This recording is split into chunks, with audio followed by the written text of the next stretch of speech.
Hello बच्चों, कैसे हैं आप सब। आज हम क्लास 11 का एक और टॉपिक डिस्कस करने वाले हैं वेक्टर चैप्टर का। ठीक है, वेक्टर के इसके प्रीवियस वीडियो में हमने जाना कि वेक्टर की नीड क्या है, उसके टाइप्स क्या है। ठीक है, और साथ ही साथ वेक्टर के अकॉर्डिंग हमने फिजिकल क्वांटिटी को भी स्केलर और वेक्टर में बांट के देखा। ठीक है, आज की इस वीडियो में हम बात करेंगे कि वेक्टर जो है वो ऑपरेट कैसे होता है। ऑपरेट होने का मतलब उसको एडिशन या सब्ट्रैक्शन या हम किस तरह से जोड़ सकते हैं, घटा सकते हैं। ठीक है, तो उसी की बात करेंगे बच्चों आज। ठीक है, देखिए ध्यान रखेंगे कि जब हम बात करते हैं अबाउट द स्केलर क्वांटिटीज, ठीक है, या सिंपल रियल नंबर्स का, उनको हम लॉ ऑफ अलजेब्रा के अकॉर्डिंग सॉल्व कर सकते हैं। बट वेक्टर जो है उसको सॉल्व किया जाता है ज्योमेट्रिकली। ठीक है, कैसे? ज्योमेट्रिकली। कैसे, उसको देखते हैं। पर उससे पहले कुछ बातें आपको याद रखनी, बहुत ध्यान से उसको नोट कर लीजिएगा। पहला चीज याद रखेंगे, कभी भी दो वेक्टर को अगर हम ऐड कर रहे हैं, कभी भी दो वेक्टर को जब हम ऐड कर रहे हैं, उसका जो रिजल्टेंट आएगा बच्चों वो होगा वेक्टर। क्या होगा? वो वेक्टर होगा। दूसरा पॉइंट ये याद रखना है कि सेम क्वांटिटी के सेम टाइप के ही वेक्टर्स को हम क्या कर सकते हैं? ऐड कर सकते हैं। ठीक है, मतलब ये है कि अगर आपके पास वेलोसिटी और एक्सीलरेशन है तो उसको आप ऐड नहीं कर सकते। ठीक है, ये कॉमन सेंस की बात है, फिर भी आपको ध्यान रखना है। साथ ही साथ ये याद रखेंगे, अगर कोई दो वेक्टर्स हैं जो सेम मैग्नीट्यूड के हैं, ठीक है, तो उनको हम क्या कर सकते हैं? पैरेलली शिफ्ट कर सकते हैं। ठीक है, कैसे कर सकते हैं? पैरेलली शिफ्ट कर सकते हैं। इसको आपको ध्यान रखना है। मेनली 2 पॉइंट को याद रखेंगे कि वेक्टर का एडिशन जो है वेक्टर ही देगा और सेम टाइप के वेक्टर्स को हम क्या कर सकते हैं? ऐड अप कर सकते हैं। ठीक है, तो आज हम बात करेंगे वेक्टर एडिशन का बच्चों। वेक्टर एडिशन जो है उसमें हमको पहले देखना है कि अगर कोई वेक्टर जो है, दो वेक्टर दिए हैं, मान लेते हैं ये हमको दिया है वेक्टर ए और एक वेक्टर दिया है हमको वेक्टर बी। ठीक है, देख सकते हैं इसका मैग्नीट्यूड ज्यादा है, इसका मैग्नीट्यूड कम है। तो अगर हम इसको जोड़ना चाहें तो हम क्या करेंगे? वेक्टर ए बनाएंगे और इसके, है ना, या फिर ये हो गया आपका वेक्टर ए और वेक्टर बी को इसके टेल के साथ क्या करेंगे? जोड़ देंगे। ये हो गया वेक्टर ए, ये हो गया वेक्टर बी। अब इन दोनों का जो रिजल्टेंट होगा हम उसको रिप्रेजेंट करते हैं वेक्टर आर से, और इसका वैल्यू होता है vector a plus vector b के बराबर। ठीक है, चाहे तो मैग्नीट्यूड निकाल सकते हैं, vector r is equal to vector a का मॉड प्लस वेक्टर बी का मॉड। ऐसे ये किस केस में है? जब दोनों का डायरेक्शन सेम हो, नॉर्मल। ठीक है, अब इसी को अगर हम देखें, दूसरा कंडीशन ये बोलता है कि अगर उनका जो डायरेक्शन है, मान लेते हैं ये हमारा वेक्टर ए है और ये हमारा वेक्टर बी है, वेक्टर ए और ये वेक्टर बी। ठीक है, अब दोनों का डायरेक्शन देखिए बच्चों कैसे हो गया है? अपोजिट। ठीक है, तो इसको हम उसी तरह से बनाएंगे। पैरेलल शिफ्ट करने बोले थे ना, देखो तो ये पैरेलल शिफ्ट करेंगे इसको यहां तक। ठीक है, तो ये हो जाएगा इतना लंबा है, चलो ठीक है ना। तो ये मान लेते हैं इसको O, मान लेते हैं इसको P, ये O से P, और ये वाला जो पॉइंट है इसको मान लेते हैं Q। ठीक है, तो हमको पता है O से P जो है हमारा वेक्टर A था और P से Q जो है हमारा वेक्टर B था। तो इसका जो रिजल्टेंट निकलेगा टोटल ये रहेगा। टोटल मतलब जो रिजल्टेंट है वो O से Q तक लगाएंगे वेक्टर। ठीक है, तो क्या कर रहे हैं हम? यहां पर OP था तो ये हो जाएगा OP प्लस, तो क्या एडिशन है, प्लस PQ। अब दिक्कत ये है कि यहां पर हम इसका रखेंगे वैल्यूज, तो ये होगा vector R is equal to vector A plus vector B। ठीक है, फिर दोनों में अंतर क्या हो? अभी आएगा। ठीक है, आपको ध्यान ये रखना है कि जब भी आप कोई भी एक डायरेक्शन को पॉजिटिव ले रहे हो तो उसका अपोजिट वाला वेक्टर में क्या हो जाएगा? नेगेटिव। ठीक है, तो इसका जो रिजल्टेंट मिलेगा बच्चों हमको क्या मिलेगा? Mod of vector R is equal to mod of vector A minus mod of vector B। क्योंकि एक दूसरे वाले को हमको क्या लेना है? दूसरे वाले को क्या लेना है हमको? नेगेटिव। क्यों? क्योंकि एक को अगर हम पॉजिटिव ले रहे हैं, दूसरा उसके अपोजिट डायरेक्शन में आ रहा है, तो उसको हम क्या करेंगे? उसमें से माइनस करेंगे, तो ये हमको मिलेगा उसका रिजल्टेंट इतना। ठीक है, इन दोनों केसेस को याद रखेंगे। सबसे सिंपल केस है बट याद रखेंगे डायरेक्शन को, बहुत जरूरी है। ठीक है, बहुत ही इंपॉर्टेंट हो जाता है। जब आप क्लास 12th का फिजिक्स पढ़ेंगे उसमें आपको एक टर्म मिलेगा, intensity of electric field. Due to an axial line of electric dipole, उस टाइम आपको ये चीजें समझ में आनी चाहिए, ठीक है, तभी काम करेगा। ओके, तो इसको आप याद रखेंगे, ठीक है। अब ये तो हो गया जब उनको क्या हुआ, पर्टिकुलर पैरेलल दिया हो, मतलब एक दूसरे के पैरेलल दिया हो, या तो सेम डायरेक्शन में या तो कोई डायरेक्शन। बट क्या हो अगर इन दोनों के बीच में कोई एंगल फॉर्म हो रहा हो, मतलब ये किसी प्रकार के कोई एंगल है, जैसे मान लेते हैं वेक्टर ए ये हो गया और वेक्टर बी जो है वो कुछ इस तरह से रखा हुआ है, यस। अब इसको किस तरह से निकालेंगे, तो इसके लिए हम लगाएंगे ट्रायंगुलर लॉ, ठीक है। यहां पर देखिए ज्योमेट्रिकली लिखा हुआ है ना, हम ज्योमेट्री के अकॉर्डिंग उसको करते हैं। तो यहां पर हमारे पास अलग अलग प्रकार के लॉस हैं, ठीक है, जिसमें पहला है आपका law of triangle of vector addition, वैसे ही law of parallelogram of vector addition, ठीक है, ठीक है। तो चलिए इसकी बात कर लेते हैं, इसका law of triangle of vector addition. कब, जब दो वेक्टर जो है वो इस तरह दिया हो और उनके बीच में कोई एंगल फॉर्म हो रहा हो, ठीक है। देखिए बच्चों, जब हम बात करेंगे इसका, तो अगर हमारे पास दो वेक्टर दिए हैं तो हमने क्या किया, एक वेक्टर को इस तरह ड्रॉ कर दिया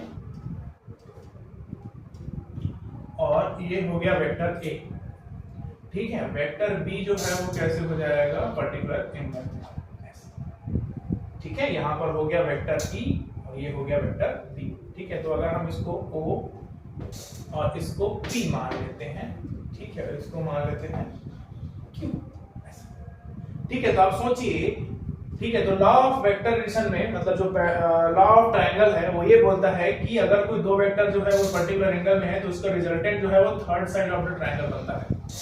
क्या बनता है, third side of the triangle के फॉर्म में रिप्रेजेंट होता है। ये हो जाएगा vector r is equal to vector a plus vector b, ठीक है। अब इसको लिखे हैं बिल्कुल इसके जैसे, तो फिर अंतर क्या होगा, ठीक है। तो उसमें दो चीजें आपको याद रखनी बच्चों, एक एंगल यहां पर बनेगा जिसको हम बोलेंगे थीटा, ये क्या होगा इस वेक्टर के साथ, इसके साथ वेक्टर a के साथ, है ना, रिजल्टेंट कितना एंगल बनाता है उसका एंगल है, और ये है रिजल्टेंट वेक्टर b, ठीक है। अगर हम इसको इस तरह से परपेंडिकुलर करें लाइक दिस और यहाँ पे एंगल ले लेते हैं क्या, थीटा, तब इस पर्टिकुलर केस में देखिए इसको हम आगे बढ़ा दिए और इसको, तो इन दोनों के बीच में एंगल कितना बन गया, थीटा, ठीक है। अब उस एंगल के लिए जब हम रिजल्टेंट निकालने जाएंगे बच्चों, तो हमारा r निकलता है, या r स्क्वायर बोलेंगे, वो निकलेगा a square plus b square plus 2ab cos theta, या हम यही सी को r is equal to root over a square plus b square plus 2ab cos theta, ये रख सकते हैं, ठीक है। ये बिल्कुल आपको समझना है। अगर हमारे पास दो वेक्टर्स दिए हुए हैं जो कोई पर्टिकुलर एंगल है, मान लेते हैं कि 60 डिग्री पे है, सपोज 60 डिग्री पे है, ठीक है। तो यहां पर थीटा की जगह रखेंगे cos, मतलब 60, तो cos 60 आ जाएगा। वैल्यूज को सॉल्व करेंगे तो हमको चीजें मिल जाएंगी, ठीक है। तो सबसे जब इंपॉर्टेंट चीज ये है कि इसको बस आपको फॉर्मूले को याद रखना है। किसी भी वेक्टर को अगर कोई पर्टिकुलर एंगल में दिया हुआ है, कोई दो वेक्टर अगर वो जो है वो पैरेलल भी है, लेकिन मान लेते हैं इस तरह से है, ठीक है, तो इसमें भी आप इसका भी एडिशन निकालने के लिए इसको यूज कर सकते हैं, इसका भी एडिशन निकालने के लिए इसको आप यूज कर सकते हैं। कैसे, आप खुद सोच के देखिए। मान लेते हैं कि यहाँ पर हमने, भाई दोनों पैरेलल है बच्चों, पैरेलल है मतलब थीटा का वैल्यू कितना हो गया, 0 डिग्री, तो यहाँ पर 0 पे cos 0 का वैल्यू कितना होता है, 1, तो यहाँ पर अगर ये 1 हो गया ये पोर्शन, तो क्या बचेगा, a square plus b square plus 2ab बचेगा। ओके, अब ये सोच के देखिए कि 2ab हो रहा है, मतलब ये आपको a plus b whole square का फॉर्मूला मिल जाएगा, तो वो होल स्क्वायर से ये रूट का जो है कट जाएगा, ठीक है। अगर इसका वैल्यू हम 1 लेते हैं तो हमको क्या मिलेगा, a square plus b square plus 2ab मिलेगा। तो हम क्या लिख सकते हैं, root over a plus b whole square लिख सकते हैं। ये रूट से कैंसिल होगा तो देखो r इज इक्वल टू क्या निकल गया, a प्लस b निकला ना, यही तो हम शुरू में भी निकाले थे, ठीक है। तो आपको याद रखना है कि कोई भी दो वेक्टर के बीच एंगल दिया हो या ना दिया हो, अगर कोई डायरेक्शन के अकॉर्डिंग बोला है तो अभी हम इस फॉर्मूले से उसका रिजल्टेंट निकाल सकते हैं, ठीक है। अच्छे से याद रखेंगे बच्चों, काम करें, ठीक है। अब इसी में ये जो एंगल है, इसको भी हमको निकालना होता है, ठीक है, तो उसको भी निकाल लेते हैं। डायरेक्शन ऑफ रिजल्टेंट भी निकाल के देख लेते हैं भाई वो जो है वो किस तरह से एंगल बनाएगा, ठीक है। तो यहाँ पर अल्फा है तो हम यहाँ पे निकालेंगे, इस पर्टिकुलर एंगल में लेंगे तो इसके लिए निकालेंगे तो tan अल्फा लेंगे। tan अल्फा क्या होता है, परपेंडिकुलर अपॉन बेस, ठीक है। तो यहाँ पर ये परपेंडिकुलर है, ठीक है, और ये हो जाएगा हमारा बेस, ठीक है। तो परपेंडिकुलर में इसको मान लेते हैं t ले लेते हैं सपोज, तो ये हो जाएगा QT अपॉन OT, ठीक है। तो tan अल्फा QT को QT रख लेते हैं बच्चों, इसको अगर मॉडिफाई करेंगे तो OP प्लस क्या हो जाएगा ये PT के बराबर, ठीक है। अब यहाँ पर tan अल्फा निकालते हैं, ठीक है। अब ये दिक्कत करते हैं QT कहां से आएगा, ठीक है, क्या है QT, तो ये रहा QT। अगर हम यहाँ पर इस पर्टिकुलर के लिए थीटा निकालें तो साइन थीटा लगाएंगे तो परपेंडिकुलर अपॉन हाइपोटेनस होगा और आपको मिल जाएगा QT is equal to cross multiply करेंगे। इसी में इस छोटे से ट्रायंगल में देखिए अगर हम साइन थीटा लगाते हैं, ठीक है, तो क्या मिलेगा हमको, perpendicular upon hypotenuse QT by PQ, है ना। तो QT का वैल्यू कितना निकलेगा, क्रॉस मल्टीप्लाई कर दीजिए PQ साइन थीटा, है ना। तो ये QT की जगह PQ साइन थीटा रखें, PQ साइन थीटा। इसी तरह से ये OP को OP रहने देते हैं, प्लस PT का भी वैल्यू निकाल सकते हैं, ये PT बेस अपॉन हाइपोटेनस करेंगे तो इसका वैल्यू क्या निकल जाएगा, PQ cos थीटा, ठीक है, PQ cos थीटा। तो अगर हम यहां से tan अल्फा की वैल्यू निकाले बच्चों, तो tan alpha is equal to ये है PQ क्या है B, तो B sin theta upon A plus B cos theta, ये निकलेगा हमारा रिजल्टेंट का एंगल। तो यहां से अल्फा निकालेंगे तो tan inverse B sin theta upon A plus B cos theta हो जाएगा। तो आपको मेनली ये दो फॉर्मूले याद रखने हैं for the resultant of two vectors, ठीक है, given at any particular angle, ठीक है। ये दो फॉर्मूले आपको याद रखने हैं, ठीक है। तो फॉर्मूले को नोट कीजिए, इसके बेसिस पे क्वेश्चन देख लेते हैं।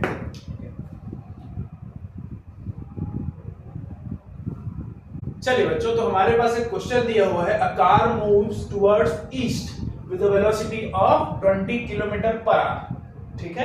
तो हम क्या करेंगे, इसको थोड़ा सा डायरेक्शन मारते हैं। तो हमारे पास डायरेक्शन कैसे होता है, ये होता है नॉर्थ, ये होता है साउथ, ये होता है ईस्ट, ये होता है वेस्ट, ठीक है। तो हमारे पास ये बोल रहा है कि एक कार जो है वो ईस्ट जा रहा है, कितना, 20 किलोमीटर पर आवर की स्पीड से। फिर क्या करता है वो, सडनली नॉर्थ की तरफ मुड़ जाता है, कितने किलोमीटर आगे, पर 15 किलोमीटर पर आवर की स्पीड से, ठीक है। हमको बोला है कि उसका रिजल्टेंट वेलोसिटी फाइंड कीजिए, ठीक है। तो निकाल लेते हैं, यहां पर देख सकते हैं दोनों के बीच में एंगल कितना बन रहा है, 90 डिग्री। दोनों के बीच में एंगल कितना बन रहा है, 90 डिग्री। तो वहां पर हम समझ गए कि थीटा इज इक्वल टू कितना दिया है, 90 डिग्री, है ना। अगर हम V1 में वेक्टर V1 तो कितना है हमारे पास, 20 kilometre per our. Vector V2 की बात करेंगे तो ये कितना है हमारे पास, 15 किलोमीटर पर आवर, ठीक है। आपको अब समझ सकते हैं कि इसमें वेलोसिटी दी है तो वेलोसिटी वेक्टर क्वांटिटी, तो हम इस तरह सॉल्व कर सकते हैं। अब रिजल्टेंट का जो फॉर्मूला है उसको लगाएंगे तो ये हो जाएगा V1 square plus V2 square plus 2V1 V2 cos theta, ठीक है। ये हो गया R2। यहाँ पर V1 का वैल्यू दिया है 20 किलोमीटर पर आवर, तो 20 बस लिखेंगे, 20 का स्क्वायर प्लस 15 का square plus 2 into 20 into 15 into 0, क्योंकि cos 90 का वैल्यू कितना होता है बच्चों, 0, ठीक है। तो यहाँ पे R square is equal to ये हो जाएगा 400 प्लस ये हो जाएगा 225, तो R जो है वो कितना निकलेगा, रूट ओवर दोनों को ऐड करेंगे तो 625 is equal to 25 kilometre per hour, ठीक है। तो यहां से यहां जब जाएगा तो उसका जो रिजल्टेंट वेलोसिटी होगा बच्चों वो कितना होगा 25 किलोमीटर पर आवर। ठीक है, क्या होगा 25 किलोमीटर पर आवर।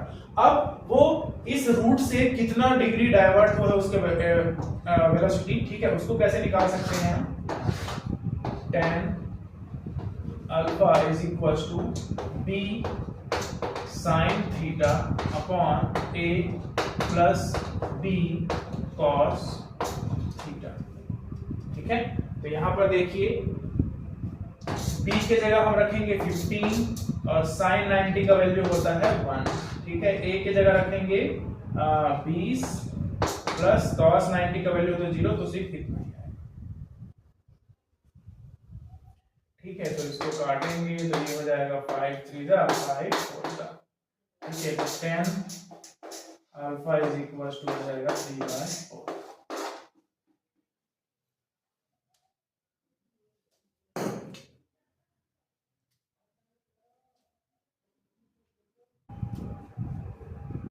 चलिए बच्चों एक और क्वेश्चन देख लेते हैं। इसमें बोला है a particle performing uniform circular motion. ठीक है ना, then what will be change in its velocity after 1/4 revolution. मतलब वो बोल रहा है कि कोई पार्टिकल जो है वो यूनिफॉर्म मोशन कर रहा है, सर्कुलर मोशन। ठीक है, मान लेते हैं ये सर्कल है। ठीक है, अब मान लेते हैं उसका पोजीशन ऐसे, तो इसको अगर हम इस तरफ आते हैं ऐसा लाइक दिस। ठीक है, तो उसका इनिशियल पोजीशन यहां पर, तो इधर का वेलोसिटी को हम मान लेते हैं कितना v1। ठीक है, यहां पर जो है उसका स्पीड जो है वो कितना हो जाएगा v2। ठीक है, हमको पूछा है आफ्टर 1/4 रिवॉल्यूशन। ठीक है, तो हम मान लेते हैं कि उसका जो इनिशियल वेलोसिटी था v1 है ना, तो इनिशियल वेलोसिटी का हम ले लेते हैं v1 वेक्टर v1 और फाइनल वेलोसिटी ले लेते हैं वेक्टर v2। ठीक है, अब यूनिफॉर्म सर्कुलर मोशन में बच्चों स्पीड जो है वो क्या होता है, कांस्टेंट होता है। स्पीड हो जाए जो होता है वो क्या होता है, सेम होता है। ठीक है, तो यहां पर हम लिख सकते हैं mod of v1 is equals to mod of v2 is equals to v के बराबर। ठीक है, इस केस में क्या होगा, उसका v का वैल्यू जो मतलब v1 और v2 का वैल्यू कितना होगा, कितना। अगर आप इसको गौर से देखेंगे, इसका डायरेक्शन और इसका डायरेक्शन, तो थीटा कितना दिख रहा है हमको 90 डिग्री। ठीक है, तो हमको रिजल्टेंट वेलोसिटी निकालना है या फिर change in its velocity after 1/4 second. ठीक है, तो हम r लगाएंगे, r इज इक्वल्स टू क्या होता है root over v1 square plus v2 square plus 2 v1 v2 cos theta. ये हमारा हो गया formula. v is equal to, जब बात करेंगे बच्चों इसको देखिए v1 इसका वैल्यू हो जाएगा v square plus v square plus 2v square cos 90 का वैल्यू कितना हो जाता है 0। तो ये पूरा पोर्शन कितना हो जाएगा 0 हो जाएगा। ठीक है, तो हमको r इज इक्वल टू कितना मिलेगा, v square plus v square कितना हो जाएगा 2 है ना, तो रूट ओवर 2v स्क्वायर। अब इसका स्क्वायर वाला है वो रूट से बाहर, तो यहां से हो जाएगा रूट 2v।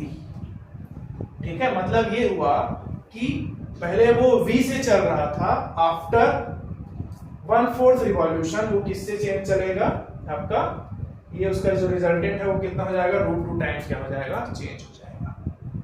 ठीक है, तो इसको आपको इस तरह से बनाना है, ध्यान रखना है। ठीक है, चलिए बच्चों अब कुछ स्पेशल केसेस है related to this particular formula, उसको डिस्कस कर लेते हैं। Very very important. ठीक है, वो आपको इस ईयर में भी काम आएगा और आगे की चीजों के लिए भी काम आएगा, ध्यान रखिएगा उसको। ठीक है, नोट कीजिए इसको। ठीक है, चलिए कुछ स्पेशल केसेस की बात कर लेते हैं। मान लेते हैं कि जो दोनों वेक्टर है, ठीक है, जो दोनों वेक्टर हैं उनका जो डायरेक्शन है वो सेम है। ठीक है, when vector a and vector b are in same direction। ठीक है, तो हमको पता है कि वहां से r निकालेंगे तो रूट लगाएंगे a square plus b square plus 2ab 2ab cos theta, ये हमारा फॉर्मूला होता है। ठीक है, तो यहां से जब हम लगाएंगे, दोनों जो है सेम डायरेक्शन में है, तो थीटा का वैल्यू कितना हो जाएगा 0, तो यहां से निकल जाएगा a प्लस b, तो इसको वैल्यू को हम बोलते हैं क्या, मैक्सिमम। ठीक है, मतलब ये है कि अगर कोई दो वेक्टर जो है वो सेम डायरेक्शन में चल रहा है तो उनका जो रिजल्टेंट होगा वो मैक्सिमम होगा। इसी तरह से अगर a and b are in opposite